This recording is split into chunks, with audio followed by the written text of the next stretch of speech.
نحمده ونستعينه ونستغفره ونعوذ بالله تعالى من شرور أنفسنا ومن سيئات أعمالنا من يهده الله فلا مضل له ومن يضلل فلا هادي له ونشهد أن لا إله إلا الله وحده لا شريك له جل عن الشبيه والمثيل والكفي والنظير ونشهد أن محمدا عبده ورسوله وصفيه وخليله وخيرته من خلقه وأمينه على وحي أرسله ربه رحمة للعالمين وحجة على الناس أجمعين فهدى الله تعالى به من الضلالة وبصر به من الجهالة وكثر به بعد القلة ولم به بعد الشتات فصلوات الله وسلامه عليه وعلى آله الطيبين وأصحابه الغر الميامين ما اتصلت عين بنذر ووعت أذن بخبر وسلم تسليما كثيرا أما بعد فيا عباد الله أوصيكم بنفسي وإياكم التقوى فإن الله عز وجل قال يا أيها الناس اتقوا ربكم الذي خلقكم من نفس واحدة وخلق منها زوجها وبث منهما رجالا كثيرا ونساء واتقوا الله الذي تساءلون به والأرحام إن الله كان عليكم رقيبا وقال تعالى يا أيها الذين آمنوا اتقوا الله حق تقاته ولا تموتن إلا وأنتم مسلمون وقال تعالى يا أيها الذين آمنوا اتقوا الله وقولوا قولا سديدا يصلح لكم أعمالكم ويغفر لكم ذنوبكم ومن يطع الله ورسوله فقد فاز فوزا عظيما الحمد لله খুতবার শুরুতে মহান আল্লাহ তাআলার দরবারে কালিমাতুশ শুকর আদায় করে আলহামদুলিল্লাহ রাসূলুল্লাহ সাল্লাল্লাহু আলাইহি ওয়াসাল্লামের প্রতি দুরূদ এবং সালাম সকলেই পড়ি সাল্লাল্লাহু আলাইহি ওয়াসাল্লাম। সম্মানিত মুসল্লিয়ানে কেরাম, আমরা গত জুমায় আলোচনা করেছিলাম সততার উপরে, সত্যবাদিতার উপরে। তো সেই ধারাবাহিকতায় আজকেও আমরা মনে করেছিলাম যে ওই বিষয়ের উপরে আমরা আলোচনাটা রাখব। তো যেহেতু গতকালকে একটা দিবস গিয়েছে, যদিও ইসলাম সমর্থিত না, মানব সৃষ্ট দিবস, আন্তর্জাতিক শ্রমিক দিবস, মে দিবস হিসাবে 1 মেকে পালন করা হয়ে থাকে। তো সেজন্য আমরা আজকে ঠিক করেছি যে আমাদের ওই বিষয়টা ইনশাআল্লাহ সামনে আমরা বাকি যেটা আছে আলোচনা করব। আজকে আমরা শ্রমের মর্যাদা এবং পরিশ্রমের যে মর্যাদা এবং সেই ক্ষেত্রে এই মর্যাদা পাওয়ার জন্য আমাদের যে করণীয় রয়েছে এই বিষয়ের উপর আজকে আমরা আলোচনা করব ইনশাআল্লাহ। তো আর দিবসটার সাথে আমাদের কোনো কানেক্টিভিটি নাই, কিন্তু মানুষের একটা কৌতূহল আছে। তো সেই জন্যই আজকে আমরা এই আলোচনাটা রেখেছি। আর দিবসের যে দিবস পালনের যে আদৌ কোনো উপকারিতা নাই, এটার প্রমাণ হচ্ছে অনিয়ম, দুর্নীতি, অবহেলা শুধু কি শ্রমিকের ক্ষেত্রে হয়, মালিকের ক্ষেত্রে হয় না? মালিকের ক্ষেত্রেও হয়। তো মালিক দিবস কোন দিন? শ্রমিক দিবস পালন করা হয়, এখন মালিকের জন্য কি দিবসের প্রয়োজন নাই? মালিকের ক্ষেত্রে কি অনিয়ম হয় না, যে মালিকের প্রতি জুলুম করা হয় না বা মালিকের অধিকার হরণ করা হয় না? তো সেটাও তো হয়। তো সেটার জন্যও তো একটা দিবসের প্রয়োজন। তো এই জন্য ইসলাম এই সমস্ত বিষয়গুলোকে শরিয়ার অথবা দ্বীনের কোনো মৌলিক তথ্যের ভিতরে এই সমস্ত বিষয়গুলোকে কখনো রাখে নাই দিবস পালন, কারণ এইগুলোর মধ্যে আদৌ কোনো উপকারিতা নাই। অধিকার শ্রমিকেরও রয়েছে, অধিকার মালিকেরও রয়েছে, উভয়ের অধিকার রাখতে হবে। ইসলাম সেই ক্ষেত্রে নির্দেশনা দিয়েছে যে একজন শ্রমিক হিসাবে তার কি কি অধিকারগুলো প্রাপ্য, একজন মালিককে সেগুলো খেয়াল রাখতে হবে। আর একজন শ্রমিককে তার মালিকের যে অধিকার রয়েছে সেটা পরিপূর্ণরূপে আদায় করতে হবে। তা আমরা আলোচনা করব শ্রমের মর্যাদার উপরে। যেহেতু আল্লাহ তাআলা আমাদেরকে বানিয়েছেন, আমরা সবাই শ্রমিক। আমরা সবাই কি? আমরা সবাই শ্রমিক, কেউ আমরা শ্রমের বাইরে নয়। নারী হোক পুরুষ হোক, আল্লাহ তাআলা সবাইকে সৃষ্টি করেছেন শ্রমিক হিসাবে। আল্লাহ তাআলা তিনি বলেন না এই শ্রেণীর মানুষ শ্রম দিবে আর এরা শ্রমের বাইরে থাকবে। সবাইকে তিনি শ্রমিক হিসাবে বানিয়েছেন। আল্লাহ তাআলা সূরা লাইলের মধ্যে বলেছেন ওয়ামা খালাকায যাকারা ওয়াল উনসা, নারী হোক পুরুষ হোক সৃষ্টি করেছেন কে? ইন্না সা'য়াকুম লাশাত্তা, তোমাদের পরিশ্রম হবে ভিন্নভাবে। হ্যাঁ, এক একজনের পরিশ্রম এক এক রকম, এক একজনের কর্মক্ষেত্র এক এক রকম, কিন্তু সবাই শ্রমিক। ইন্না সা'য়াকুম লাশাত্তা, ভিন্ন ভিন্ন পরিশ্রম তোমরা করবা, ভিন্ন ভিন্ন দৌড় তোমরা দিতে হবে। এই জন্য এক একজন এক এক পরিশ্রম করে যাচ্ছে। তবে কমন যে জিনিস সেটা হচ্ছে জন্ম আমার হয়েছে, সুতরাং পরিশ্রম আমাকে করতেই হবে। কারণ সূরা বালাদের মধ্যে আল্লাহ তাআলা বলেছেন লাকাদ খালাকনাল ইনসান ফি কাবাদ, আমি মানুষকে সৃষ্টি করেছি ক্লান্তির মধ্যে, অর্থাৎ সে পরিশ্রম করতে করতে ক্লান্ত হয়ে যাবে। আবার সেই ক্লান্তি দূর করবেন কে? আল্লাহ তাআলা। সুতরাং পরিশ্রমের উপরে থাকতে হবে, সেটা নারী পুরুষ সবার জন্য প্রযোজ্য। এই জন্য আল্লাহ তাআলা সূরা ইনশিকাকের মধ্যে বলেছেন যে ইয়া আইয়ুহাল ইনসান ইন্নাকা কাদিহুন ইলা রাব্বিকা কাদহান ফামুলাকি, হে মানুষ তোমাকে পরিশ্রম করতে হবে, পরিশ্রমী হতে হবে। ইন্নাকা কাদিহুন, কতদিন? ইলা রাব্বিকা কাদহান ফামুলাকি, পরিশ্রম করতে করতে তোমার রবের সাথে মিলিত হবা তুমি, মানে মৃত্যু পর্যন্ত পরিশ্রম করেই যেতে হবে। এই জন্য আল্লাহ তাআলা বানিয়েছে। এখন সেই পরিশ্রমের বিনিময়ে আল্লাহ তাআলা পরবর্তীতে যখন আল্লাহর কাছে যাবে, আল্লাহ তখন দিবে, কাউকে ডান হাতে দিবে, কাউকে বাম হাতে দিবে। ফাসাউফা ইউহাসাবু হিসাবান ইয়াসীরা, পরিশ্রমের হিসাব হবে, কারো হিসাব সহজ হবে, কারোটা কঠিন হবে। ফাম্মা মান উতিয়া কিতাবাহু বিয়ামিনি, কাউকে পরিশ্রমের বিনিময়ে ডান হাতে দেওয়া হবে, কাউকে বাম হাতে দেওয়া হবে, কিন্তু পরিশ্রমের বাইরে এখানে কেউ থাকতে হবে না।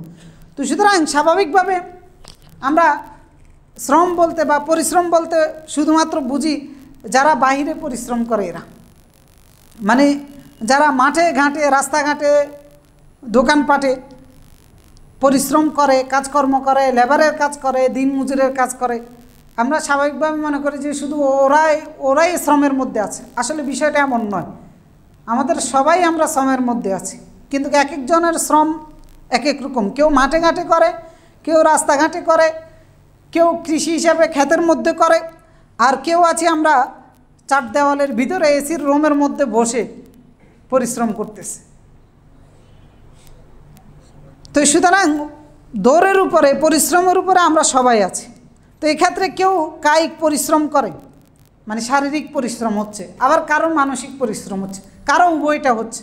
তবে যে পরিশ্রমের মধ্যে আছে সে সফলতার মধ্যে আছে, যে পরিশ্রমের মধ্যে আছে সে কল্যাণের মধ্যে আছে, আর যে পরিশ্রমের মধ্যে নাই সে ব্যর্থতার মধ্যে আছে, সে অকল্যাণের মধ্যে আছে।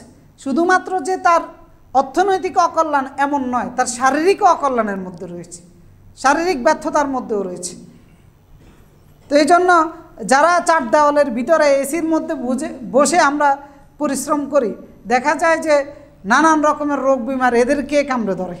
আর যারা মাঠে ঘাটে পরিশ্রম করে এরা শারীরিকভাবে অনেক স্ট্রং থাকে, সুস্থ থাকে, স্বাভাবিক থাকে।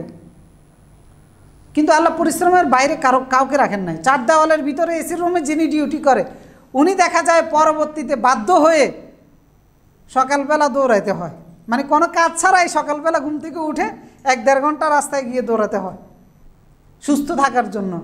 অথবা আরেক চার দেওয়ালের ভিতরে ঢুকে মেশিন একটা কিনে এরপরে সেইটার মধ্যে দৌড়াইতে হয়।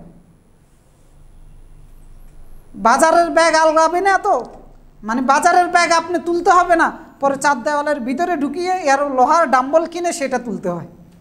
মানে বাজারের ব্যাগ তোলা লাগবে না, ওরা অন্যরা তুলবে। এখন আপনি কি করবেন? এখন ওই চার দেওয়ালের ভিতরে ঢুকে লোহার ডাম্বলগুলো হাতে নিয়ে তোলেন। মানে পরিশ্রমের বাইরে যাইতে পারবেন না। বাঁচতে হলে, সুস্থ থাকতে হলে আপনাকে পরিশ্রম করতে হবে, কারণ এটাই মেকানিজম। আল্লাহ তাআলা এইভাবেই সৃষ্টি করেছেন সব কিছু। বলে কীভাবে সৃষ্টি করেছেন?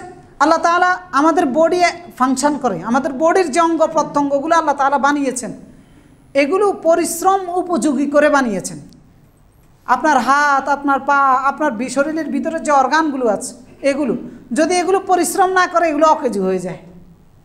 তার মানে আল্লাহ তাআলা এগুলোকে পরিশ্রম উপযোগী করে বানানোটাই প্রমাণ করে যে আল্লাহ পরিশ্রমের জন্য বানিয়েছেন। এরপরে দেখেন আমাদেরকে যে পৃথিবীতে আল্লাহ প্রেরণ করেছেন, এই পৃথিবীর যে মেকানিজমটা আছে মানে পৃথিবী যে সিস্টেমে আল্লাহ পরিচালনা করতেছেন, বানিয়েছেন, এবং এখানে যে সিস্টেমগুলো কাজ করতেছে, এই সিস্টেমগুলোও কিন্তু পরিশ্রম উপযোগী, মানে যারা পরিশ্রমী তাদের জন্য। কারণ এখানে আল্লাহ তাআলা, যেমন পৃথিবীতে আল্লাহ তাআলা দিন এবং রাতের সৃষ্টি করেছেন। তা আল্লাহ কেন বানিয়েছেন দিন এবং রাত? আল্লাহ দিন বানিয়েছেন পরিশ্রম করার জন্য। অনেকগুলো আয়াতের মধ্যে আল্লাহ তাআলা বলেছেন ওয়াজআলনা লাইলা লিবাসা ওয়াজআলনা নাহারা মাআশা, রাতকে বানিয়েছি লিবাস হিসাবে, মানে গায়ে দিয়ে পরে থাকবেন। আবার কোথাও বলেছেন ঘুমের জায়গা হিসাবে, ক্লান্তি দূর করার জায়গা হিসাবে। আর দিনকে তিনি বানিয়েছেন জীবন ধারণের উপকরণ সংগ্রহ করার জন্য, পরিশ্রম করার জন্য। অমিন আয়াতি, অসংখ্য জায়গায় আল্লাহ তাআলা বলেছেন যে দিবারাত্রির যে পরিবর্তন আল্লাহ তাআলা ঘটিয়েছেন, সেটার কারণ হচ্ছে এই দিবারাত্রিতে দিনের বেলায় পরিশ্রম করব আর রাতের বেলায় ঘুমাবো, বিশ্রাম করব, মানে সেই পরিশ্রম দূর হবে, আবার পরের দিন আপনি পরিশ্রম করবেন। তো আল্লাহ যে পৃথিবীকে বানানোর যে সিস্টেম, এই সিস্টেমটাই প্রমাণ করে সবাইকে পরিশ্রম করতে হবে, সবাইকে শ্রমিক হিসেবে আল্লাহ তাআলা বানিয়েছেন, সবাইকে। আপনি গ্রহ নক্ষত্রগুলো দেখেন, চন্দ্র সূর্য আল্লাহ কেন বানিয়েছেন? আল্লাহ তাআলা বলেছেন, সূরা বনী ইসরাঈলের মধ্যে আল্লাহ রাব্বুল আলামিন উল্লেখ করেছেন যে তার রয়েছে ওয়াজআলনাল লাইলা ওয়ান নাহারা আয়াতাইন, দিন এবং রাতে আমি দুইটা নিদর্শন বানিয়েছি। সেটা হচ্ছে কি, একটা হচ্ছে চন্দ্র আর একটা হচ্ছে সূর্য। ফামাহাউনা আয়াতাল লাইল, অতঃপর আমি রাতের যে দীপ্তমান সূর্য, যে চন্দ্রটা আছে, সেটার আলোটাকে আমি মুছে দিয়েছি। এই যে সৃষ্টি, এটা কেন করেছেন? ওয়াজআলনা আয়াতান নাহার মুবসিরা, এবং দিনের বেলায় যে সূর্যটা তিনি বানিয়েছেন সেটাকে আলোক উজ্জ্বল করেছেন। কেন করেছেন? লিতাবতাগু ফাদলাম মির রাব্বিকুম, যাতে করে তোমরা তোমাদের রবের অনুগ্রহ তালাশ করতে পারো। মানে আল্লাহ যে রিজিক, আল্লাহ যে দয়া, যে রিজিক তোমাদের জন্য তৈরি করেছেন, সেটা যেন তোমরা পরিশ্রম করে সংগ্রহ করতে পারো। তো তাহলে চন্দ্র এবং সূর্য যে মেকানিজম, এটা যে কাজ করতেছে আমাদের পিছনে, প্রতিদিন রাত হয়, প্রতিদিন দিন হয়। এরপরে চন্দ্রেরও সূর্যের মতো এরকম আলো ছিল, পরে এটাকে মুছে দেওয়া হয়েছে। তো এই মেকানিজম কেন করা হয়েছে? কারণ রাতের বেলা আপনার পরিশ্রমের ক্লান্তি দূর করবেন আল্লাহ তাআলা, আর দিনের বেলায় আপনাকে পরিশ্রম করার ক্ষেত্র তৈরি করে দেওয়া হবে সূর্যের আলোর মাধ্যমে। তো সুতরাং এই সৃষ্টিগত যে উপাদান, সেটাও আল্লাহ তাআলা পরিশ্রম উপযোগী, যারা পরিশ্রম করবে তাদের জন্য বানিয়েছেন। মানে পৃথিবী বসবাসের উপযুক্ত হিসাবে তাদের জন্য তৈরি করা হয়েছে, যারা এখানে শ্রমিক হতে পারবে, তাদের জন্য পৃথিবী এভাবে তৈরি করেছে। একবার প্রতিটা সৃষ্টি, আমি কালকে ঠিক করেছিলাম আমরা এই সাবজেক্টের উপর আলোচনা করবো। আমি নিজেই এটা আলোচনা করতে গিয়ে, পড়তে গিয়ে, চিন্তা করতে গিয়ে আমি নিজে অবাক। মানে আমার মধ্যে অনেক দুর্বলতা আছে। আমার মনে হয়েছে যেন আলহামদুলিল্লাহ আজকে আমার দুর্বলতা আল্লাহ তৈরি করে দিয়েছে। আমার মনে হয়েছে যেন পৃথিবীর সবচেয়ে বড় অলস হচ্ছে আমি। কিন্তু আল্লাহ তাআলা আজকের এই আলোচনার কারণে, বা এই যে যেটা আমরা আজকে আলোচনা করবো, এটার মাধ্যমে মনে হয় যেন আল্লাহ তাআলা চোখ খুলে দিয়েছেন। কারণ আল্লাহ তাআলা আমাদেরকে সৃষ্টি করেছেন পরিশ্রম করার জন্য। সুতরাং কোনো ব্যক্তি যদি অলস হিসেবে পৃথিবীতে থাকে, সে শুধু তার নিজের জন্য নয়, তার পরিবারের জন্য নয়, তার সমাজের জন্য নয়, বরং এই পৃথিবীর জন্য সে বোঝা। কারণ আল্লাহ এই পৃথিবীতে তাকে উদ্দেশ্যে বানান নাই বসে থাকার জন্য, সে পৃথিবীর জন্যই বোঝা, তার নিজের জন্য নয় শুধু, পরিবারের জন্য নয় শুধু। আর যারা পরিশ্রমী, এরা এই পৃথিবীর জন্য আশীর্বাদ স্বরূপ, এই পৃথিবীর জন্য নিয়ামত স্বরূপ এরা। কারণ এই পৃথিবী আমাদের বডিগত স্ট্রাকচার এবং আমাদের খাদ্য শৃঙ্খলগুলো দেখেন, আমাদের খাদ্যগুলোও তৈরি করা হয়েছে এমনভাবে যারা পরিশ্রমী তাদের জন্য। যে পরিশ্রম করবে না সে খাইতে পারবে না। কোটি টাকার মালিক কিন্তু সে খাইতে পারে না। ভালো ভালো খাবার, কত টাকার অভাব নাই, খাবারও তার সামনে আছে, কিন্তু সে খেতে পারতেছে না, কারণ তার পরিশ্রম নাই। এখন খাইতে হইলে তার 1 ঘন্টা দৌড়াইতে হয়, একটা মিষ্টি খাইলে 20 মিনিট দৌড়াইতে হয়, একবেলা মাংস বেশি খাইলে এরপরে 5 দিন দৌড়াইতে হয়। সুস্থ থাকতে হলে, বাঁচতে হলে, মরে যাইতে চাইলে তো আপত্তি নেই, কিন্তু বাঁচতে হলে তাকে। তো সুতরাং আল্লাহ তাআলা এখানে দেখেন আপনার শরীরের গঠন, আপনার খাদ্য শৃঙ্খলা ব্যবস্থা, আপনি যেখানে আছেন সেই আবহাওয়া এবং অবকাঠামোগত বিষয়, সব কিছুর পিছনে আল্লাহ তাআলা পরিশ্রম রেখে দিয়েছেন। পরিশ্রম করবেন তো বাঁচবেন, পরিশ্রম করবেন তো ভালো থাকবেন, পরিশ্রম করবেন তো সফল হতে পারবেন। সেটা দুনিয়াতে হোক আখিরাতে হোক। তো এমনভাবে আল্লাহ তাআলা আমাদেরকে তৈরি করেছেন। তো সেই জন্য এগুলোর পিছনে এই শ্রমের মর্যাদা দুনিয়াবি ক্ষেত্রেও রয়েছে, আখিরাতের ক্ষেত্রেও রয়েছে। যদি পরিশ্রম আমরা করতে পারি দুনিয়াতেও সফল হব, আমরা আখিরাতেও আমরা সফল হব।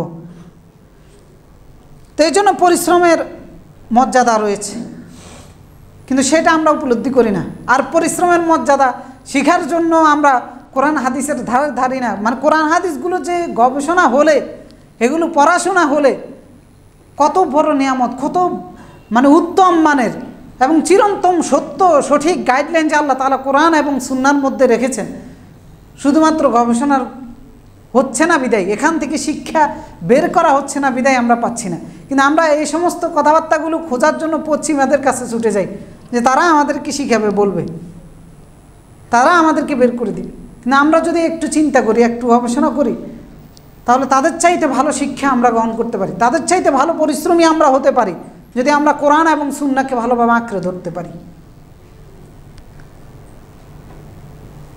আল্লাহ তাআলা তিনি এই যে কাঠামোগুলো তিনি আমাদেরকে বানিয়েছেন, বানিয়ে এরপরে তিনি বলেছেন এই যে পরিশ্রম আমরা করব, এই পরিশ্রমটার নামে হচ্ছে ইবাদত, এই পরিশ্রমটার নামে হচ্ছে আল্লাহর কৃতজ্ঞতা, এই পরিশ্রমটার নামে হচ্ছে আল্লাহর পথে থাকা। কারণ সূরা ফুরকানের মধ্যে আল্লাহ তাআলা বলেছেন ওয়াজআলনাল লাইলা ওয়ান নাহার وهو الذي جعل الليل والنهار خلفة لمن أراد أن يذكر أو أراد شكورا। আমি রাতকে দিনের অনুগামী, দিনকে রাতের অনুগামী করে তৈরি করে দিয়েছি। লিমান আরাদা আন ইয়াযাক্কার, যে আমাকে স্মরণ করতে চায় যেন স্মরণ করতে পারে, আও আরাদা শুকুরা, যে আল্লাহর কৃতজ্ঞতা আদায় করতে চায় সে যেন আল্লাহর কৃতজ্ঞতা আদায় করতে পারে। আপনি আমি পরিশ্রম করার এই যোগ্যতা কার কাছ থেকে পেয়েছি? আল্লাহর কাছ থেকে পেয়েছেন। সেটা যেন উপলব্ধি করতে পারেন, এই জন্য দিন আসতেছে, এই জন্য রাত আসতেছে। কারণ দিনের বেলা আপনি পরিশ্রম করতেছেন, শরীর ক্লান্ত, আপনার জন্য এখন বিশ্রাম না হয় পরের দিন আপনি পারবেন না। তো এই জন্য আল্লাহ রাতকে হাজির করে দিচ্ছেন। এখন রাত যদি আল্লাহ হাজির করতেন না করতেন, তাহলে পরের দিন পরিশ্রম আপনি কিভাবে করতেন? সুতরাং এই দিন রাতের পরিবর্তন কার ক্রেডিট? এটা আল্লাহর ক্রেডিট। আপনাকে পরিশ্রম উপযোগী করে আবার তৈরি করতেছে কে? আল্লাহ তাআলা। কারণ রাত আপনার ক্লান্তি দূর করে দিচ্ছে। যে সমস্ত অঞ্চলে রাত হয় না, যে সমস্ত অঞ্চলে দিন হয় না, তারা কৃত্রিমভাবে এই ফায়দাগুলো নিচ্ছে। তা আল্লাহ তাআলা চাইলে সব অঞ্চলে দিতে পারতেন, দুই এক জায়গায় ব্যতিক্রম রেখেছেন, যাদেরকে আল্লাহ তাআলা ফ্রিভাবে এগুলো দিয়েছেন তারা যেন উপলব্ধি করে। লিমান আরাদা আন ইয়াযাক্কারা ওয়া আরাদা শুকুরা, যে চায় আল্লাহর কৃতজ্ঞতা আদায় করতে, যে চায় আল্লাহকে স্মরণ করতে, এই জন্য আল্লাহ তাআলা এভাবে করেছেন। এটা সূরা কাসাসের মধ্যে আল্লাহ তাআলা বলেছেন কুল আরাইতুম ইন জাআলাল্লাহু আলাইকুমুল লাইল সারমাদান ইলা ইয়াউমিল কিয়ামাহ। তোমরা কি মনে করো, আল্লাহ তাআলা যদি চাইতেন একবারে দিনকে কুল আরাইতুম ইন জাআলাল্লাহু আলাইকুমুল লাইলা সারমাদান ইলা ইয়াউমিল কিয়ামাহ, আল্লাহ তাআলা যদি চাইতেন তিনি রাতকে একবার কিয়ামত পর্যন্ত স্তব্ধ করে দিতে পারতেন, মানে কিয়ামত পর্যন্ত রাতে থাকবে। মান ইলাহুন গায়রুল্লাহ, এমন কোন ইলাহ আছে, এমন কোন রব আছে যে তোমাদের জন্য আবার রাতটাকে বা দিনটাকে হাজির করে দিত? কেউ কি পারত? মান ইলাহুন গায়রুল্লাহ ইয়াতিকুম বিলাইলিন ইয়াতিকুম বিদিয়া, এমন কোন ইলাহ আছে, এমন কোন স্রষ্টা আছে রাতের কারণে এখন দিনের আলো আসে না? কোন স্রষ্টা তোমাদের জন্য দিনের আলো হাজির করে দিবে? আল্লাহ তাআলা পরে বলতেছেন কুল আরাইতুম ইন জাআলাল্লাহু আলাইকুমুন নাহারা সারমাদান ইলা ইয়াউমিল কিয়ামাহ। হে রাসূল, তাদেরকে জিজ্ঞেস করুন তোমরা কি মনে করো যদি আল্লাহ তাআলা কিয়ামত পর্যন্ত দিন রেখে দিতেন? মান ইলাহুন গায়রুল্লাহ ইয়াতিকুম বিলাইলিন তাসকুনুনা ফি, এমন কোন ইলাহ আছে যে তোমাদের জন্য রাতকে হাজির করে দিত, তোমাদের ক্লান্তি দূর করে দিত? এরপর আল্লাহ তাআলা বলতেছেন কেন তিনি এই মেকানিজমটা করেছেন? ওয়ামির রাহমাতিহি, আল্লাহর অনুগ্রহ। জাআলা লাকুমুল লাইল ওয়ান নাহার, তিনি রাতও বানিয়েছেন দিনও বানিয়েছেন। লিতাসকুনু ফি, রাতের বেলায় প্রশান্তি লাভ করবা, ক্লান্তি দূর হবে। ওয়ালিতাবতাগু মিন ফাদলি, দিনের বেলায় তোমরা রিজিক তালাশ করবা, কাজকর্ম করবা।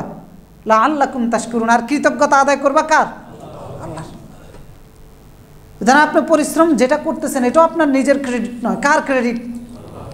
আপনার শারীরিকভাবে আবহাওয়াগত দিক থেকে এবং আপনি পরিশ্রম করার জন্য যে পাত্রের ভিতরে আছেন, এই পাত্রের যে কাঠামোগত অবস্থার প্রয়োজন, সেই অবস্থা তৈরি করার ক্ষেত্রে কার ক্রেডিট? আল্লাহর ক্রেডিট। আল্লাহ তাআলা এগুলো করেছেন উপলব্ধি করার জন্য, বান্দা আল্লাহর কৃতজ্ঞতা আদায় করার জন্য। সুতরাং একজন শ্রমিকের মর্যাদা বুঝার আগে, একজন মালিকের মর্যাদা, তার করণীয় বুঝার আগে আপনি আপনার মালিকের মর্যাদা বুঝুন। আপনি যিনি আপনাকে শ্রমিক হিসেবে বানিয়েছে, তিনি যে কি অনুগ্রহ আপনার উপর করে আছে সেটাকে উপলব্ধি করুন।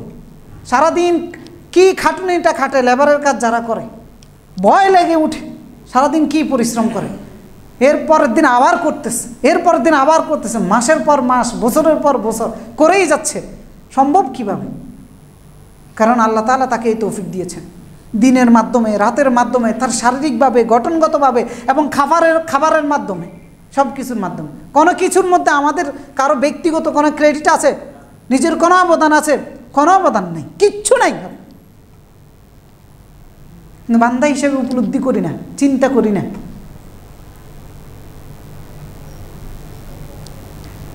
সুতরাং আপনার পরিশ্রমের বিনিময়ে আপনি যাই উপার্জন করেন সব কিছু কার?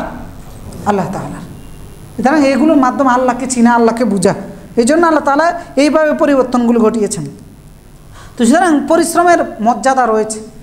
তো সেই পরিশ্রমের মর্যাদাটা বুঝে যদি আমরা পরিশ্রম করতে পারি, দুনিয়াতেও কল্যাণ আছে এবং আখিরাতেও আমাদের সেই কল্যাণ রয়েছে। আমরা যদি পরিশ্রমের উপরে থাকতে পারি, যারা পরিশ্রম করে, পরিশ্রমের হাত আল্লাহ রাব্বুল আলামিন এমন মর্যাদা দিয়েছেন যে সেটা হচ্ছে উপরের হাত। পরিশ্রমের হাত হচ্ছে আত্মমর্যাদাবোধের হাত, পরিশ্রমের হাত হচ্ছে অমুখপেক্ষীর হাত। কারণ রাসূলুল্লাহ সাল্লাল্লাহু আলাইহি ওয়াসাল্লাম বলেছেন, সহিহ বুখারীর 1427 নম্বর হাদিস, আল ইয়াদুল উলিয়া খায়রুম মিনাল ইয়াদিস সুফলা, নিচের হাতের চেয়ে উপরের হাত উত্তম। অর্থাৎ নিচের হাত যেটা ভিক্ষা করে খায়, আর উপরের হাত হচ্ছে যে নিজে উপার্জন করে বরং ভিক্ষা আরও দেয়, ওই হাত হচ্ছে উত্তম। অর্থাৎ পরিশ্রমের হাত, যে নিজে উপার্জন করতে পারে, যে পরিশ্রম করে নিজে কামাই করে, তার হাতটা হচ্ছে উত্তম। এরপরে হচ্ছে ওমাইয়াস্তাফিফ ইউইফাহুল্লাহ, যে আত্মমর্যাদা বোধ নিয়ে থাকতে চায় আল্লাহ তাআলা তাকে আত্মমর্যাদা বোধের সাথে, মান সম্মান ইজ্জতের সাথে রাখেন। ওমাইয়াস্তাগনি ইউগনিহুল্লাহ, যে অমুখপেক্ষী হয়ে থাকতে চায় আল্লাহ তাআলা তাকে ধনী করে রাখেন। সিদ্ধান্ত নিজের কাছে।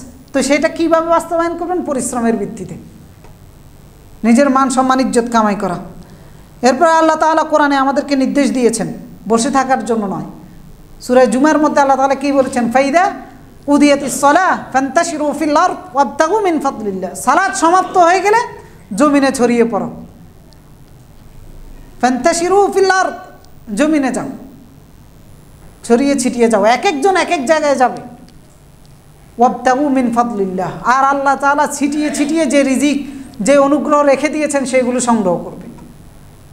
বসে থাকা যাবে না। সালাত সমাপ্ত হয়ে গেলে আল্লাহ তাআলা এই নির্দেশ দিয়েছেন। এই জন্য ওমর ফারুক রাদিয়াল্লাহু তাআলা আনহু তিনি বলতেন যে লা ইয়াকউদান্না আহাদুকুম আন তালাবির রিজক, তোমাদের কেউ যেন বসে বসে রিজিক তালাশ না করে। তোমাদের মধ্যে কেউ যেন বসে বসে রিজিক তালাশ না করে, যে ওয়া ইয়াকুলু আল্লাহুম্মা রযুকনি, এভাবে যে আল্লাহ আমারে রিজিক দেন, আমারে রিজিক দেন। এটা বলবেন, তবে বসে থেকে নয়, মাঠে ঘাটে ছড়িয়ে ছিটিয়ে কাজ করার মাধ্যমে। এরপর ওমর রাদিয়াল্লাহু তাআলা ওয়াকাদ আলিমা আন্নাস সামা লা তুমতিরু যাহাবান ওয়ালা ফিদ্দা, তোমাদের জেনে রাখা উচিত যে আকাশ কখনো স্বর্ণ বর্ষণ করে না, রূপা বর্ষণ করে না। আকাশ থেকে কি স্বর্ণের বৃষ্টি হয়, রূপার বৃষ্টি হয় না? সেটা ছড়িয়ে ছিটিয়ে আছে, সংগ্রহ করে নিতে হবে, বসে থাকা যাবে না। এই জন্য ইবনুল হাজ তিনি তার মাদখালের মধ্যে ওমর রাদিয়াল্লাহু তাআলা একটা ঘটনা উল্লেখ করেছেন যে 3 জন ব্যক্তি মসজিদে বসে আছে। তো ওমর রাদিয়াল্লাহু তাআলা তাদের কাছে গিয়ে জিজ্ঞেস করলেন, ইবাদত বান্দেগী করতেছে। ফাসালা আহাদুহুম আইনা তাকুল মিন আইনা তাকুল, একজনের বলল যে তুমি খাও কোথা থেকে, তোমার খাবার আসে কোথা থেকে? এবার সেই বলতেছে যে আনা আব্দুল্লাহ ওয়া হুয়া ইয়াতিনি বিরিজকি কাইফা শা, আমি আল্লাহর বান্দা, আল্লাহ যেভাবে ইচ্ছে এভাবে আমারে খাওয়ায়। তারা আর কিছু বলে নাই, কারণ কথা তো সত্য, উদ্দেশ্য অন্যরকম হইতে পারে, কিন্তু কথা ঠিক আছে, তো যার কারণে কিছু বলে নাই। এরপরে দ্বিতীয় জনের কাছে গিয়ে বলতেছে যে তাকেও একই কথা জিজ্ঞেস করছে। যে মিন আইনা তাকুল, কোথা থেকে তোমার খাবার আসে?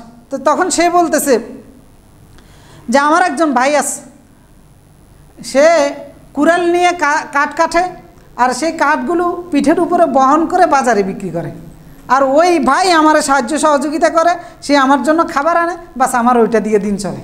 মানে ভাইয়ের উপরে বসে বসে খায় আর আমি বসে বসে ইবাদত বন্দেগী করি। তখন ওমর রাদিয়াল্লাহু আনহু তাকে বললেন আখুকা আ'বুদ মিনকা, যে তোমার ভাই তোমার চাইতেও আরো ভালোভাবে আল্লাহর দাসত্ব করে যাচ্ছে। তুমি বসে বসে মসজিদে ইবাদত করো আর তোমার ভাই বাইরে যে কাজ করতেছে তার ইবাদতটা তোমার চাইতে আরো বড়। এরপরে তৃতীয় জন, তাকেও এক কথা জিজ্ঞেস করছে, সে বলতেছে ইন্নান নাস ইয়ারুনি ফায়াতুনি বিকিফায়াতি ফাদারাবাহু বিদুররা। তৃতীয় ব্যক্তি বলতেছে যে মানুষ আমার অবস্থা দেখছে, মানুষ আমারে কিছু দান সদকা করে, আমার জন্য যেটা প্রয়োজন মানুষ এটা আমারে দিয়ে দেয়, বাস আমি ওটা দিয়ে খাই, ওটা দিয়ে আমার চলে। ফাদারাবাহু বিদুররা, লাঠি দিয়ে পরে তারে আঘাত করলেন যে বের হ, বাইরে যাই কাজ কর, ভণ্ডামির জায়গা না। সুতরাং পরিশ্রম করতে হবে, আর পরিশ্রমটা শুধু ইবাদতের বাহিরে নয়, পরিশ্রমের মাধ্যমে আপনি যে হালাল উপার্জন করবেন সেটাও ইবাদত, কারণ পরিশ্রমের কারণে আপনার উপার্জন হালাল হবে। আর রাসূলুল্লাহ সাল্লাল্লাহু আলাইহি ওয়াসাল্লাম বলেছেন স্বহস্তে উপার্জনের চেয়ে উত্তম রিজিক, উত্তম খাবার আর কোনো কিছুই হতে পারে না। মানে নিজের পরিশ্রমের বিনিময়ে একজন ব্যক্তি যেটা উপার্জন করবে এটার চাইতে উত্তম আর কিছুই হতে পারে না। সহিহ বুখারীর 2072 নম্বর হাদিস, মা আকালা আহাদুন তুআমান কাত্তুন খায়রা, বলতেছে কেউ এর চাইতে উত্তম খাবার কখনো খায় না। সেটা হচ্ছে কি, মিন আইয়াকুলা মিন আমালি ইয়াদিহি, কোনো ব্যক্তি নিজের উপার্জন নিজের হাতে কাজ করে যেটা খায় এটার চাইতে উত্তম কোনো খাবার আর কোনো কিছুই হতে পারে না।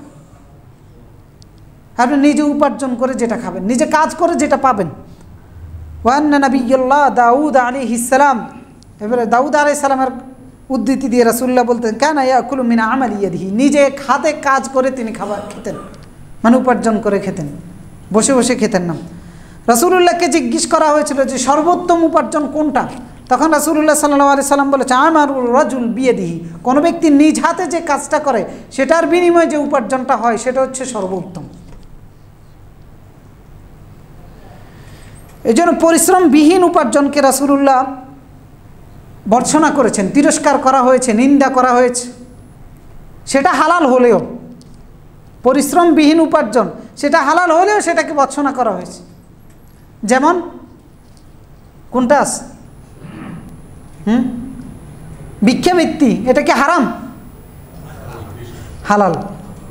কিন্তু এই উপার্জনকে কি সাধুবাদ দেওয়া হয়েছে নাকি তিরস্কার করা হয়েছে?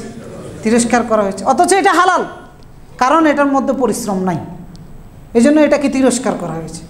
সহিহ বুখারীর 1041 নম্বর হাদিস, রাসূলুল্লাহ বলেছেন মান সাআলান নাস আমওয়ালাহুম তাকাসসুরান, যে সম্পদ বৃদ্ধির জন্য মানুষের কাছে হাত পাতে, ফাইন্নামা ইয়াসআলু জামারা জাহান্নাম, সে যেন জাহান্নামের কয়লার জন্য হাত পাতে। মানে পরিশ্রমবিহীনভাবে এলাও না, যেটা আপনাকে উপার্জন করতে হবে হালালভাবে পরিশ্রম করে উপার্জন, কারণ আপনার বডির ফাংশনগুলো নষ্ট হয়ে যাবে। আপনি তো সৃষ্টিগত সিস্টেমের বিপরীত কাজ করতেছেন, এই জন্য আল্লাহ আপনারা খাইতেও দিবে না পরিশ্রম না করলে। এই জন্য বড় লোকেরা খাইতেও পারে না। সুস্থ থাকতে হলে, বাঁচতে হলে সঠিকভাবে পরিশ্রম করতে হবে। ভিক্ষাবৃত্তিকে নিষেধ করা হয়েছে, যদিও এটা হালাল, তারপরেও তিরস্কার করা হয়েছে কারণ পরিশ্রম না থাকার কারণে। এরপরে পরিশ্রম হচ্ছে এগিয়ে যাওয়ার এবং সফলতা অর্জন করার জন্য মাধ্যম, কারণ যিনি পরিশ্রমী হবেন তার সফলতা কেউ দমিয়ে রাখতে পারবে না, কেউ ঠেকিয়েও রাখতে পারবে না, সেটা হোক দুনিয়াবি হোক আখিরাতে। এর নজির হচ্ছে যারা সফল হয়েছে দুনিয়াবি দৃষ্টিকোণ থেকে হোক আখিরাতের দৃষ্টিকোণ থেকে হোক, এগুলো হচ্ছে তার নজির, যে পরিশ্রম কাউকে দমিয়ে রাখে না, তাকে তার সফলতার উন্নত শিখরে পৌঁছে দেয়। আর পরিশ্রমবিহীনভাবে বাপের নাম দিয়ে অমুকের ভাই, অমুক পরিবারের সন্তান, অমুক বংশের সন্তান, এগুলো দিয়ে কোনো কাজ হয় না, এগুলো কখনো কাউকে এগিয়ে নিতে পারে না। কারণ রাসূলুল্লাহ সাল্লাল্লাহু আলাইহি ওয়াসাল্লাম সহিহ মুসলিম 2699 নম্বর হাদিস, মান বাত্তা বিহি আমালুহু লাম ইয়াসরা বিহি নাসাবুহু, যার কর্ম তাকে পিছনে রেখে দেয়, যার কর্ম, যার পরিশ্রম তাকে এগিয়ে নিচ্ছে না, লাম ইয়াসরা বিহি নাসাবুহু, তার বংশমর্যাদা কখনো তাকে এগিয়ে নিতে পারবে না। আমি অমুকের সন্তান, কোনো লাভ হবে না। তোমার পরিশ্রম, তোমার কাজ তোমাকে এগিয়ে নেবে। তো এটা দুনিয়ার ক্ষেত্রে হোক, আখিরাতের হোক। আমাদের দেশে চিত্র হচ্ছে অন্যরকম। একজনে রুজি করে 10 জনে বসে বসে খায়, আর বলে আমি তো অমুকের ফোলা, মানে জমিদারের ফোলা। ভাই রুজি করে, আরেক ভাই ফুডাঙ্গি দিয়ে বাইক নিয়ে এভাবে এভাবে ঘুরে বেড়ায়, আর অমুক ভাই, আমার ভাই অমুকখানে থাকে তো অমুকখানে থাকে। তো এর দ্বারা আপনি এগিয়ে যাবেন, আপনি পিছিয়ে পড়বেন, আপনার ভাই এগিয়ে যাবে। আপনার বংশ, অমুক বংশের সন্তান, কিভাবে কাজটা করি, কিভাবে কাজ করি, পায়ের উপরে পা তুলে খাবে, আপনি পিছিয়ে পড়বেন, আপনার বংশ নির্বংশ হয়ে যাবে। আর যারা পরিশ্রম করতেছে তাদের বংশ আবার দাঁড়িয়ে যাবে, কারণ বংশমর্যাদা এগিয়ে নিতে পারবে না যার পরিশ্রম নাই, বরং কর্মটাই মানুষকে এগিয়ে নিতে পারবে। তো সেজন্য আমাদেরকে পরিশ্রমী হতে হবে, শ্রম দিতে হবে, কাজ করতে হবে। এখন সেই কাজ করতে গেলে আমরা যেই কাজই করি, যদি সেটা হালাল হয়, মর্যাদা আছে কি না? আছে। কারণ এই শ্রমের ক্ষেত্রে, কাজের ক্ষেত্রে ইসলাম কোনো পার্থক্য করে নাই, সবাইকে সমান মর্যাদা দিয়েছে। একদম রাস্তার ক্লিনার হতে শুরু করে একদম রাষ্ট্রের মন্ত্রী পর্যন্ত সমান মর্যাদা, কোনো পার্থক্য নাই আল্লাহর দরবারে, কোনো পার্থক্য নাই। এই ব্যক্তিও পরিশ্রমের বিনিময়ে যে মর্যাদা পাবে, একজন মন্ত্রীও পরিশ্রমের বিনিময়ে একই মর্যাদা পাবে। উনি বেশি পাবে, উনি কম পাবে, এরকম নয়, কোনো পার্থক্যই করে না ইসলাম। যদি হালালভাবে থাকে তাকেও যে মর্যাদা দিবে, একেও একই মর্যাদা দিবে। ভেদাভেদটা তৈরি করে ফেলেছি আমরা, যের মধ্যে আর ওর মধ্যে পার্থক্য আছে। কোনো পার্থক্য ইসলাম রাখে নাই, বরং একজন রিক্সা চালক, একজন লেবারের কাজ যিনি করে, একজন দিন মজুরের কাজ যিনি করে, যিনি সকাল থেকে শুরু করে রাত পর্যন্ত খাটুনি খাটে, আর যিনি 4 দেয়ালের অফিসে বসে কাজ করে, যদি হালাল হয় উভয়ের মর্যাদা আল্লাহর দরবারে একই। যদি হালাল হয় একই মর্যাদা, কোনো পার্থক্য ইসলাম করে নাই, কিন্তু করেছি আমরা। বিনিময় দেওয়ার ক্ষেত্রেও ইসলাম কোনো পার্থক্য করবে না, কারণ এই যে পরিশ্রম, হালালভাবে যে পরিশ্রমটা করবে, এটা আল্লাহর কৃতজ্ঞতা, এটাই আল্লাহর দাসত্ব, এবং হালালভাবে যে পরিশ্রমটা করা হবে এটাই আল্লাহর পথ। এটার বাহিরে যা আছে সেগুলো শয়তানের পথ। কারণ আল্লাহ তাআলা ঈমানদারদেরকে নির্দেশ দিয়েছেন সূরা বাকারার মধ্যে 172 নম্বর আয়াত, যে ইয়া আইয়ুহাল্লাযীনা আমানু কুলু মিন তাইয়্যিবাত, হে ঈমানদাররা তোমরা খাও কিসের থেকে? হালাল উপার্জন থেকে। কুলু মিন তাইয়্যিবাত মা রাযাকনাকুম, আমি যে রিজিক দিয়েছি, হারাম রিজিক আপনি সুদের মাধ্যমে যেটা পাইছেন ওইটা কার সৃষ্টি? আল্লাহর সৃষ্টি। কিন্তু আল্লাহ বলতেছে যেটা হালাল উপায়ে আসবে আমার রিজিক, সেইটা তুমি খাও।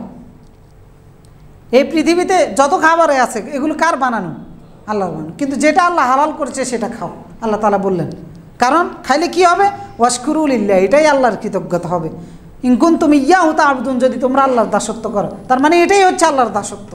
সুতরাং হালাল উপায়ে উপার্জন করার জন্য, হালাল খাবার খাওয়ার জন্য যত পরিশ্রম আমি দিব, সব পরিশ্রমের নামই হচ্ছে আল্লাহর কৃতজ্ঞতা, সব পরিশ্রমের নামই হচ্ছে আল্লাহর দাসত্ব, যে এর জন্য আল্লাহ আমাদেরকে সৃষ্টি করেছে। ইন কুনতুম ইয়্যাহু তা'বুদুন, যদি তোমরা আল্লাহ দাসত্ব করে থাকো তাহলে হালাল খাও। মানে হালাল উপার্জনের জন্য যে শ্রম দিবেন এটার নাম হচ্ছে আল্লাহর দাসত্ব, এটার নাম হচ্ছে আল্লাহর কৃতজ্ঞতা, এবং এটার নাম হচ্ছে আল্লাহর পথে থাকা। কারণ আল্লাহ তাআলা আরেক আয়াতে পরে 68 নম্বর আয়াতে বলেছেন, ইয়া আইয়ুহাল্লাযীনা আমানু কুলু মিম্মা ফিল আরদি হালালান তাইয়্যিবা, হে ঈমানদারগণ জমিনের মধ্যে যেটা হালাল আছে, যেটা পবিত্র আছে, তোমরা সেটা খাও। ওয়ালা তাত্তাবিউ খুতুওয়াতিশ শাইতান, শয়তানের পথ অনুসরণ করো না। তার মানে বোঝা যাচ্ছে যে হালালের বাহিরে যে পরিশ্রম হবে সেগুলো কার পথ? শয়তানের পথ। আর হালাল পথে যে পরিশ্রম করবেন এটা আল্লাহর পথ। সুতরাং হালাল উপায়ে উপার্জন করার জন্য যদি পরিশ্রম করতে পারি, সুস্থ থাকব দুনিয়াতে, আর আখিরাতের বিনিময় তো রয়েছে, আর আল্লাহর পথে থাকব। যত ছোট নগণ্য কাজে হোক সেটাও কার পথ? আল্লাহর পথ হিসেবে বিবেচিত হবে। কারণ রাসূলুল্লাহ সাল্লাল্লাহু আলাইহি ওয়াসাল্লাম আনাস ইবনে মালিক রাদিয়াল্লাহু তাআলা আনহু থেকে বর্ণিত সহিহ তারগীবের 1692 নম্বর হাদিস, এই হাদিসটার মধ্যে আনাস ইবনে মালিক রাদিয়াল্লাহু তাআলা বলতেছেন, রাসূলুল্লাহ এবং তার সাহাবীরা একজন ব্যক্তির পাশ দিয়ে যাচ্ছিলেন। যাওয়ার সময় সাহাবায়ে কেরাম ওই ব্যক্তিকে দেখতেছে পরিশ্রম করতেছে, কঠিন কাজ করতেছে শারীরিকভাবে, মানে খুব পরিশ্রমী লোক, তার শারীরিক গঠন দেখেই বোঝা যাচ্ছে। তখন সাহাবায়ে কেরাম বললেন যে ইয়া রাসূলুল্লাহ লাউ কানা হাদা ইয়ানুনা আন-নাশাত ওয়াল কুওয়া ফি সাবিলিল্লাহ, এই ব্যক্তির যে শক্তি সামর্থ্য যে উদ্যমতা তার মধ্যে আছে, সে যদি এটা আল্লাহর রাস্তায় খরচ করত, সে কাজ করতেছে। তখন রাসূলুল্লাহ তা বললেন ইন কানা ইয়াসআ আলা ওয়ালাদিহি সিগারান ফাহুয়া ফি সাবিলিল্লাহ, সে যদি তার ছোট সন্তানের জন্য কাজ করে তবে সে আল্লাহর রাস্তায় রয়েছে। মানে তার সন্তানের জন্য উপার্জন করতেছে, তার শিশু বাচ্চাদের জন্য। তো আমাদের উপার্জন তো এর বাহিরে নয়, আমাদের পরিশ্রম তো এর বাহিরে নয়। একজন লেবার সে সারাদিন খাটুনি খাটতেছে, আপনার আমার দৃষ্টিতে আল্লাহর কাজ হচ্ছে না, কিন্তু রাসূলুল্লাহ বলতেছেন সন্তানের জন্য খাটতেছে, কার কাজ হচ্ছে? ফাহুয়া ফি সাবিলিল্লাহ, আল্লাহর রাস্তায় রয়েছে। এরপর রাসূলুল্লাহ বলতেছেন ওয়া ইন কানা খারাজা ইয়াসআ আলা আবওয়াইনি শাইখাইনি কাবীরাইন, যদি সে পরিশ্রম করে তার বৃদ্ধ পিতা মাতার জন্য, তাহলেও ফাহুয়া ফি সাবিলিল্লাহ। কোথায় আছে সে? আল্লাহর রাস্তায় আছে। তার সন্তান নাই হয়তো, কিন্তু বৃদ্ধ পিতা মাতা আছে, তাদের জন্য উপার্জন করতেছে, সারাদিন খাটুনি খাটতেছে, সারাদিন রিক্সা চালাচ্ছে, সারাদিন চায়ের দোকানদারি করতেছে, ফুটপাতে ব্যবসা করতেছে, মাটি কাটতেছে, কৃষি খাতে কাজকর্ম করতেছে বৃদ্ধ পিতা মাতার জন্য, তাহলে সে কোথায় আছে? আল্লাহর রাস্তায় আছে। সুতরাং কারো পরিশ্রম বৃথা নয়, এবং আল্লাহর দৃষ্টিতে কারো পরিশ্রমের মধ্যে পার্থক্য নাই। বড় শ্রেণী উঁচু শ্রেণী বলতে কেউ নাই, যত নিম্ন শ্রেণীর লোকেও আল্লাহর দৃষ্টিতে যদি সে বৈধ পন্থা কাজ করে সে সমান। এরপর রাসূলুল্লাহ বলতে ওয়া ইন কানা খারাজা ইয়াসআ আলা নাফসিহি ইউইফাহা ফাহুয়া ফি সাবিলিল্লাহ, যদি সে আত্মমর্যাদা বোধের জন্য পরিশ্রম করে, সন্তান নাই হয়তো, পিতামাতাও নাই, কিন্তু নিজের মান সম্মান বোধের জন্য, নিজের মানে এটাই হচ্ছে আত্মমর্যাদা বোধ, যে আমি পরিশ্রম করি। এর থেকেও বোঝা যাচ্ছে, হাদিস থেকেও বোঝা যাচ্ছে যে যে পরিশ্রম করে কারোর জন্যই করতেছে না, শুধু নিজের জন্য করে, সেও ফাহুয়া ফি সাবিলিল্লাহ, সে আল্লাহর রাস্তার মধ্যে রয়েছে। আপনার ছেলে নাই, মেয়ে নাই, আপনার পরিবার নাই, কিন্তু তারপরেও আপনি পরিশ্রম করে যাচ্ছেন আত্মমর্যাদা বোধের জন্য, ফাহুয়া ফি সাবিলিল্লাহ, সেও আল্লাহর রাস্তায় রয়েছে। এরপর রাসূলুল্লাহ ওয়া ইন কানা খারাজা ইয়াসআ রিআআন ওয়া মুফাখিরাতান ফাহুয়া ফি সাবিলিশ শাইতান, আর যদি সে পরিশ্রম করে মানুষকে দেখানোর জন্য, গর্ব অহংকার দাম্ভিকতার জন্য, ফাহুয়া ফি সাবিলিশ শাইতান, সে কার রাস্তায় আছে? শয়তানের রাস্তায় আছে। সুতরাং আপনার পরিশ্রমটা হতে হবে হয় আপনার আত্মমর্যাদা বোধের জন্য, আপনার নিজের জন্য, না হয় আপনার সন্তানের জন্য, না হয় আপনার বৃদ্ধ পিতামাতার জন্য, পরিবারের জন্য। আমাদের পরিশ্রম এর বাহিরে নয়।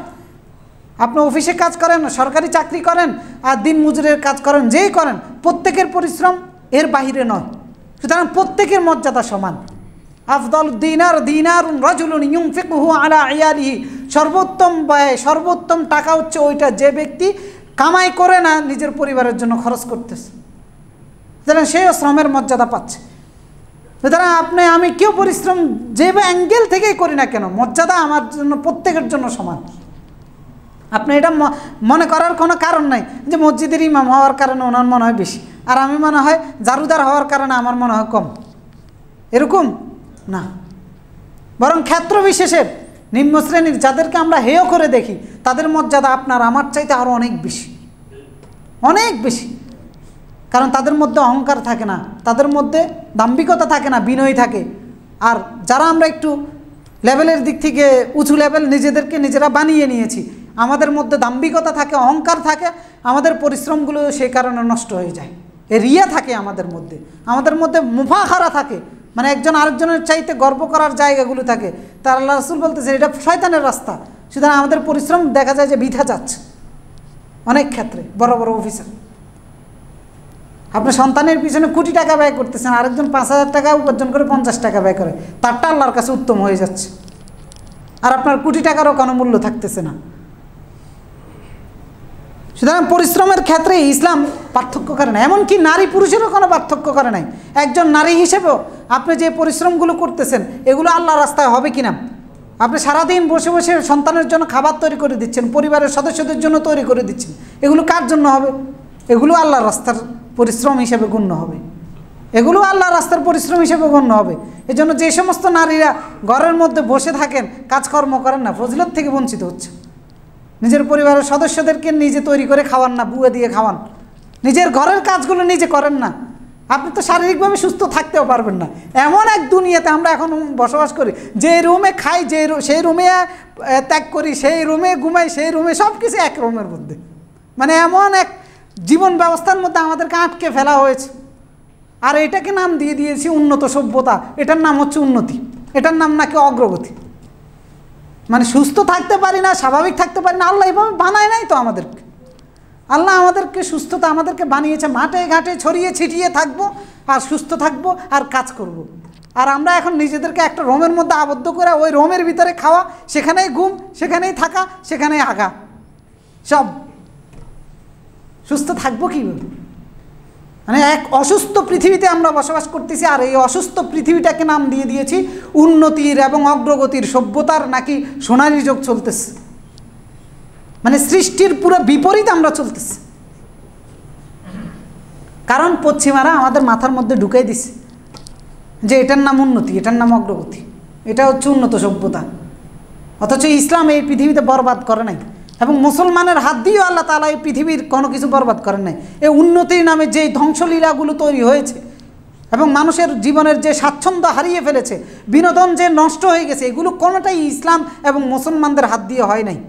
কিন্তু কিছু যুবক ভাইয়েরা আফসোস করে, কেন হলো না মুসলমানদের? আলহামদুলিল্লাহ, আল্লাহ মুসলমানদেরকে হেফাজত করেছেন এই সমস্ত ধ্বংসলীলা থেকে। কারণ পৃথিবীর হায়াত বাড়ছে না কমছে? এই উন্নতির কারণে বাড়ছে নাকি কমছে? পৃথিবী কি ধ্বংসের ধার প্রান্তে যাচ্ছে নাকি আরও বেশি তাজা হচ্ছে? ধ্বংসের ধার প্রান্তে যাচ্ছে। কিন্তু আলহামদুলিল্লাহ, আল্লাহ মুসলমানদেরকে দিয়ে এই ধ্বংসগুলো তৈরি করেন নাই, নষ্ট করেন নাই পৃথিবীকে বসবাসের উপযুক্ত। মুসলমানদের হাত দিয়ে এগুলো হয় নাই।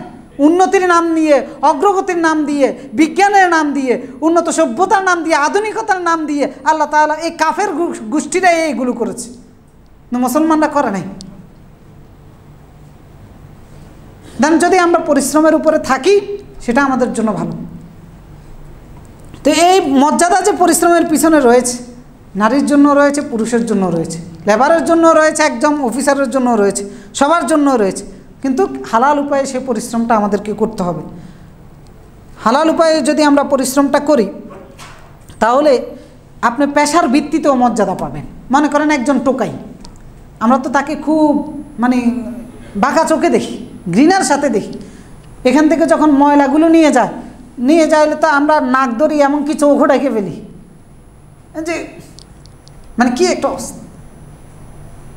আপনি যিনি চোখ আড়াল করে চলে যাচ্ছেন, নাক ধরে চলে যাচ্ছেন, আপনি আপনার পরিশ্রমের হয়তো কোনো বিনিময় আল্লাহর কাছে পাচ্ছেন না। তার মর্যাদা হয়তো বা এমন হয়ে যাচ্ছে যে তার এই কাজের কারণে আল্লাহ তাআলা তার জন্য জান্নাত আবশ্যক করে দিচ্ছে। কারণ রাসূলুল্লাহ সাল্লাল্লাহু আলাইহি সাল্লাম সহিহ বুখারীর সহিহ মুসলিমের মধ্যে একটি হাদিসে রাসূলুল্লাহ সাল্লাল্লাহু আলাইহি সাল্লাম বলেছেন, একজন ব্যক্তিকে তিনি দেখে এসেছেন জান্নাতের মধ্যে উলটপালট মানে ঘোরাঘুরি করতেছে। তো জিজ্ঞেস করা হয়েছিল সে কে? তো পরে বলা হলো যে এই ব্যক্তি হচ্ছে রাস্তা থেকে একটা কষ্টদায়ক বস্তু সরিয়ে ফেলেছে, এই জন্য আল্লাহ তাআলা তাকে জান্নাত দিয়ে দিয়েছে। ক্লিনারের কাজ করেন, সারাদিন কত কষ্টদায়ক বস্তু সরিয়ে দিচ্ছে, আর আমি এলিট শ্রেণীর লোক একবারে আতর মেখে ওই রাস্তা দিয়ে যাচ্ছি, আর যাওয়ার সময় তারা বাঁকা চোখে দেখতেছি। আর দেখা গেছে সে যদি নিয়ত ঠিক থাকে, তাহলে সে এই কাজের কারণে কোথায় চলে যাচ্ছে? জান্নাতে চলে যাচ্ছে। সুতরাং দেখেন কত নিম্ন লেভেলের কাজ হিসেবে আমরা মনে করি, সেটা দিয়ে নিয়েও আল্লাহ তাআলা জান্নাতে নিয়ে যেতে পারেন একজন ব্যক্তিকে। তার পরিশ্রমের মূল্যটা আল্লাহ তাআলা কী দিয়ে দিতে পারেন। তো সেজন্য আমাদেরকে হালাল উপায়ে পরিশ্রম করার প্রচেষ্টা চালাতে হবে দুনিয়া এবং আখিরাতের মধ্যে, যদি আমরা ভালো থাকি, সফল হতে চাই। কারণ লোকমান আলাইহিস সালাম এই জন্য উনি ওনার সন্তানকে একটা উপদেশ দিয়েছিলেন। উপদেশ তো অনেকগুলি দিয়েছেন, সূরা লোকমানের মধ্যে আল্লাহ তাআলা উল্লেখ করেছেন। এটা তারিখের মধ্যে এসেছে যে তিনি তার সন্তানকে বলতেছেন, ইয়া বুনাই, হে আমার সন্তান, ইস্তাইন বিল কাসবিল হালাল, সাহায্য চাও হালাল উপার্জনের মাধ্যমে। ফাইন্নাহু মাফতাকারা আহাদুন কাত্তুন ইল্লা আসাবাহু সালাসা খিসালিন, অর্থাৎ এই হালাল উপায়ে যে সাহায্য চাইবে না, বেহালাল উপায়ে যে উপার্জন করবে না, তাকে তিনটা মুসিবতের সম্মুখীন হতে হবে। একটা হচ্ছে রিক্কাতুন ফি দীনিহি, তার দিনদারিত্ব, তার ধর্মকর্ম শিকলের মধ্যে আবদ্ধ হয়ে যাবে, মানে তার দিনদারিত্ব থাকবে না, আর দিন ফুটুস হয়ে যাবে যদি হালাল উপার্জন না করে। কারণ কত জ্বলন্ত উদাহরণ হচ্ছে, কত আলেম দেখবেন দিনদারিত্ব বিলীন করে দিয়েছে, শুধুমাত্র পরিশ্রমী না হয়ে দাসত্বকে কবুল করে নিয়েছে। নাই উদাহরণ অভাব নাই। যে সমস্ত আলেমরা তেলবাজি করে, কি কয় আপনার দালালি করে, এরপরে প্রতিষ্ঠিত শক্তির পদলেহন করে, তো এটা কি হালাল উপার্জন না হারাম উপার্জন? সে হারাম উপার্জনের কারণে দেখা গেছে যে দাসত্বের শিকলকে গলার মধ্যে পরিয়ে নিছে, দিনদারিত্ব শেষ, বিলীন হয়ে গেছে। তা হালাল উপার্জনের মধ্যে থাকলে আপনার দিনদারিত্ব ঠিক থাকবে। এই জন্য রাসূলুল্লাহ বলেছেন, মান লা দীনা লিমান লা আমানা ওয়ালা আহদা লাহু লিমান লা ওয়ালা দীনা লিমান লা আহদা লাহু। যার মধ্যে আমানতদারিতা নাই তার দিনদারিত্ব নাই, যার মধ্যে ওয়াদা নাই তার মধ্যে ঈমানও নাই, যার মধ্যে ঈমান নাই, যার আমানতদারিতা তার নাই তার ঈমান নাই, আর যে ওয়াদা প্রতিশ্রুতি রক্ষা করে না তার মধ্যে দিনদারিত্বও নেই। তো সুতরাং এগুলো কাদের ক্ষেত্রে হয়? যারা হারাম উপার্জন করে তাদের ক্ষেত্রে হয়। তারা আমানত ঠিক রাখতে পারে না, তারা ওয়াদা ঠিক রাখতে পারে না, এ কারণে এদের দিনদারিত্ব ঠিক থাকে না। তা হালাল উপার্জন যখন করবেন আপনার দিনদারিত্ব ঠিক থাকবে। মানে কি সুন্দর উপদেশটা দিয়েছেন যে আপনি যখন হালালের উপরে থাকবেন আপনার দিনদারিত্ব থাকবে, হালাল থাকবে না আপনাকে দাসত্বের শিকল গলার মধ্যে নিতে হবে। এরপর দ্বিতীয় উপদেশ দিয়েছে ওয়াদাফুন ফি আকলিহি, আপনার আকল, বিবেক, বুদ্ধি এটি সব দুর্বল হয়ে যাবে। হারাম উপার্জনে যারা যায় এদের আকল কাজ করে না। মানে কোন আকলে দেখেন, মদের খারাপ দিক কে জানে না, তারপরে সেটা বিক্রি করে, আকল শেষ, নষ্ট হয়ে গেছে। চুরি, ডাকাতি এগুলো যে মন্দ কাজ, এটা কি কাউকে কোরআন হাদিস দিয়ে বুঝাইতে হয়? কিন্তু তারপরেও করে, আকল নষ্ট হয়ে গেছে হারাম উপার্জনের কারণে। আকল নষ্ট হয়ে যাবে, বিবেক, বুদ্ধি এগুলো বিলুপ্ত হয়ে যাবে যদি হালাল উপার্জনের উপরে না থাকে। ওয়াদে বা মুরুয়াত, এরপরে বলতেছেন ব্যক্তিত্বও শেষ হয়ে যাবে। এদের কোনো ব্যক্তিত্ব আছে? চুরি, ডাকাতি যেগুলো করে, নাকি একবারে সরকারি অফিসে সচিবালয়ে বসে চুরি করলে ব্যক্তিত্ব আছে, ওখানে বসে চুরি করলে বড় ব্যক্তিত্ব আছে? ওইগুলোরও ব্যক্তিত্ব নাই। আজ হোক কাল হোক আল্লাহ লাঞ্ছিত করে দেখিয়ে দিবেন যে ব্যক্তিত্বহীন একটা লোক। তো সেজন্য হালাল উপার্জনের দিকে থাকতে হবে, পরিশ্রমী হতে হবে। আল্লাহ তাআলা এই পরিশ্রমের মর্যাদা বুঝে আমরা যেন পরিশ্রমী হতে পারি, আমাদের সকলকে সেই তৌফিক এবং যোগ্যতা দান করুন। আকুলু কাওলি হাদা ওয়াস্তাগফিরুল্লাহ আযীম লি ওয়া লাকুম ফাস্তাগফিরু ইয়াগফির লাকুম ইন্নাহু গফুরুর রহিম। আলহামদুলিল্লাহ আলা ইহসানি ওয়া শুকরু লাহু আলা তৌফিকি ওয়া ইমতিনানি ওয়া আশহাদু আল লা ইলাহা ইল্লাল্লাহ ওয়াহদাহু লা শারীকা লাহু তা'যীমান লিশানি ওয়া আশহাদু আন্না মুহাম্মাদান আবদুহু ওয়া রাসূলুহু দাঈ ইলা রিদওয়ানি সাল্লাল্লাহু ওয়া সাল্লামা আলাইহি ওয়া আলা আলিহি ওয়া সাহবিহি ওয়া মান সারা আলা নাহজি ওয়াস্তান্না বিসুন্নতি ইলা ইয়াউমিদ্দিন। আলহামদুলিল্লাহ, আমরা পরিশ্রমের মর্যাদা নিয়ে আলোচনা করতেছিলাম। উপরে একটু দান বাক্সগুলো আছে, মেহরবানি করে দান বাক্সগুলো চালিয়ে দেন। তো আমরা যে আলোচনা ঠিক করেছি তার মনে হয় মানে সামান্য আমরা শেষ করতে পারি নাই। তো ইনশাল্লাহ আমরা আগামী জুমায় আর বাকিটা আলোচনা করবো ইনশাল্লাহ। তো আশা করি আলোচনাটা বা এই বিষয়টা আমাদের প্রত্যেকের জানার প্রয়োজন আছে, এবং এখান থেকে অনুপ্রাণিত হতে পারলে আমাদের দুনিয়া এবং আখিরাত সুন্দর হবে। এজন্য অনুরোধ থাকবে, আজকের আলোচনা যারা শুনেছি আমল করার চেষ্টা করব, এবং বাকি আরও অনেক জরুরি বিষয়গুলো রয়েছে সেগুলো ইনশাল্লাহ আগামী জুমায় তুলে ধরবো। আপনারা সবাই উপস্থিত থাকার চেষ্টা করবেন ইনশাআল্লাহ, এবং এই বিষয়ের উপরে আমরা আমল করারও চেষ্টা করব। আল্লাহ তাআলার কাছে সেই তৌফিক এবং যোগ্যতা আমরা আল্লাহ তাআলার কাছে কামনা করি। আর একটা নোটিশ এসেছে আমাদের এখানে, ওই যে নারী সংস্কার কমিশনের যে বিষয়গুলো রয়েছে এগুলোর উপরে আগামীকালকে একটা প্রতিবাদ সভা আছে এই সোহরাওয়ার্দী উদ্যানে। হ্যাঁ, তো সেখানে আপনারা যারা সুযোগ আছে অংশগ্রহণ করার চেষ্টা করবেন ইনশাআল্লাহ।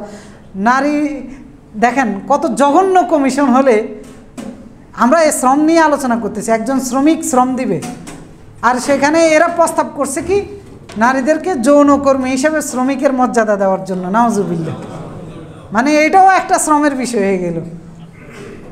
তো এটা যদি শ্রমের বিষয় হয়, চুরি করা যায়, সে কি অপরাধ করছে? তারও তো শ্রমিকের মর্যাদা দেওয়া উচিত। ডাকাত যখন ডাকাতি করে তারও তো শ্রমের মর্যাদা দেওয়া উচিত, কারণ এগুলিতে কি কষ্ট নাই, কারণ গণপিটনি খাইয়া সে সেটা সহ্য করতে হয়। মানে আকল যে নষ্ট হয়ে গেলে, মগজ যে খালি হয়ে গেলে কতটা খালি হইতে পারে, এটা হচ্ছে তার উদাহরণ। আর এগুলোর মাধ্যমে পর্নোগ্রাফি যে একটা ইন্ডাস্ট্রি আছে পুরা দুনিয়া জুড়ে, সেইটাকে বৈধতা দেওয়ার জন্য একটা পায়তারা। এগুলো আন্তর্জাতিক একটা চক্রান্ত। আপনার মেয়ে গিয়ে পর্নোগ্রাফি বানাবে, আপনি বাধা দিতে পারবেন না। আপনার স্ত্রী গিয়ে পরকীয়া করবে আরেকজনের সাথে, আইনগতভাবে বৈধতা দেওয়া হলে আপনি পরবর্তীতে আপনার স্ত্রীর বলতে পারবে না যে তুমি অমুকের সাথে কেন মিলি, বলতেও পারবেন না। আপনার ছেলেমেয়েরা আজকে দেখা যায় যে নিজেরা বিয়ে করে চলে যায়, তখন তো বিয়ে তো দূরে থাক, পর্নোগ্রাফি করবে, বলবে যে কিছু বললে বলবে যে আমি শ্রম দিয়েছি। মানে কোন নষ্ট পৃথিবীর দিকে যেতে চাচ্ছে? যারা একজন মুসলিম হিসাবে নিজের অস্তিত্ব যদি পুরুষ হিসেবে টিকিয়ে রাখতে চান, ধর্মকর্ম বাইরে বাদ দিলেও, মানে কোন স্বাভাবিক আকলে, কার আকলে? জন্তু জানোয়ারের আকলেও তো আসে না যে যৌনকর্মী হিসেবে, মানে জন্তু জানোয়ারের চাইতে নিকৃষ্ট এই কারণে আল্লাহ তাআলা বলেছে। তো প্রত্যেকের জায়গা থেকে এই বিষয়গুলোর ক্ষেত্রে সচেতন থেকে নিজের ইমানের পরিচয়, নিজের অস্তিত্বকে টিকিয়ে রাখার পরিচয় দিতে হবে। যদি এই সমস্ত নষ্টামি, নোংরামি এগুলোকে বন্ধ করতে না পারি আমরা, আমাদের দেশ নয় গোটা পৃথিবী ধ্বংস তো হবেই, এখানে বসবাস করার উপযুক্ত আর কিছুই থাকবে না। মানুষ হিসেবে মানুষের অস্তিত্বও থাকবে না, জন্তু জানোয়ার হিসেবেও থাকতে পারবেন না, কারণ ভালো জিনিস নষ্ট হলে এটার দুর্গন্ধ বেশি ছড়ায়। তো মানুষকে আল্লাহ ভালো বানিয়েছেন, কিন্তু এগুলো নষ্ট হইলে জন্তু জানোয়ারের চাইতেও বেশি দুর্গন্ধ ছড়ায়। সুতরাং এগুলোর ব্যাপারে সতর্ক থাকা এবং মুসলিম হিসাবে এই সমস্ত বিষয়গুলো প্রতিহত করার জন্য প্রচেষ্টা চালানো, এটা আমাদের ইমানি দায়িত্ব, আমাদের কর্মদায়িত্ব, ভালো থাকার জন্য দায়িত্ব। এগুলোর ব্যাপারেও আমরা যেন সচেতন থাকতে পারি এবং যার যার যে উপযুক্ত দায়িত্ব আছে সেগুলো যার যার জায়গা থেকে পালন করতে পারেন। আল্লাহ তাআলা সকলকে সে বিষয়ে সজাগ থাকার তৌফিক দান করুন। আল্লাহ